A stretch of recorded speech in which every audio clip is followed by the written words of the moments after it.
नमस्कार मंडळी. तर आज आहे गुढीपाडवा.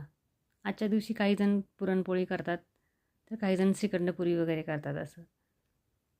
मी पण पुऱ्या बनवायसाठी घेतल्या होत्या आणि इथे आधी माझी गुढी उभारण्यासाठी तयारी चालू होती.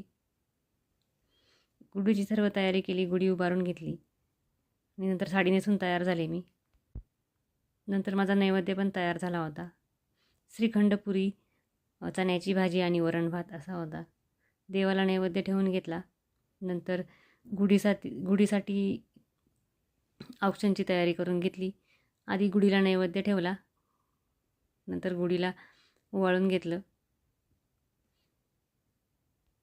तर तुम्हाला सर्वांना हिंदू नववर्षाच्या खूप खूप शुभेच्छा आणि पाडव्याच्या पण खूप खूप शुभेच्छा. नंतर मी आले होते पार्लरमध्ये. पार्लरला येताना मी दुसरी साडी नेसून आले होते, हलकीवाली. आता आपला सण जरी असला तरी आपल्याला काही सुट्टी नसते. उलट सुट्टीच्या दिवशी जास्त गर्दी असते. तर चला भेटूया पुढच्या ब्लॉगमध्ये. तोपर्यंत बाय.